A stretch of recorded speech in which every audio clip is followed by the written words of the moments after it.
அனைவருக்கும் வணக்கம். இப்போ லைவ்ல ஒரு தரமான சம்பவம் நடந்திருக்கு. விசித்ராவோட கணவர் சாஜி இருக்காருல்ல, அவர் பார்த்தீங்கன்னா டைரக்டாவே தினேஷை பொலன்னு பொழந்துட்டாரு. ஃபர்ஸ்ட் சொன்ன வார்த்தை என்ன, நீங்கள் ரொம்ப ப்ரூட்டலாக இருக்கீங்க. அந்த கொஞ்சோடு அந்த சக்கரை சண்டைக்கெல்லாம் பார்த்தீங்கன்னா எங்கள் வீட்டில் இருக்கவங்களாம் செம்ம கடுப்பாயிட்டாங்க. எங்கள் பசங்க 2 பேருமே கார் எடுங்க டாடி, நம்ம போய் அம்மாவை கூட்டிகிட்டு வந்துடுவோம். அந்த அளவுக்கு பார்த்தீங்கன்னா நீங்கள் ரொம்ப ப்ரூட்டலாக நடந்துக்கிட்டீங்க அப்படிங்கிற மாதிரி அந்த விஷயத்தை சொன்னார். அவர் சொல்லும் போது கொஞ்சம் சிரிச்சுக்கிட்டே கொஞ்சம் பாலிஷாக சொன்னார்.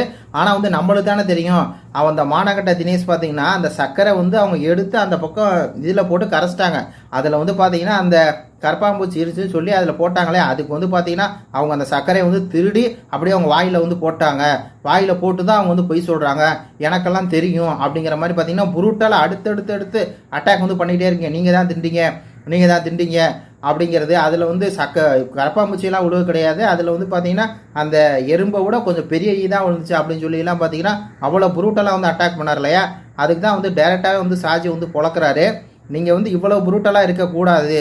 அந்த நேரத்தில் பார்த்தீங்கன்னா என் பசங்களாம் கார் எடுத்துகிட்டு கிளம்புங்க, அம்மா கூட்டிகிட்டு வந்துடலாம் அப்படின்னாங்க.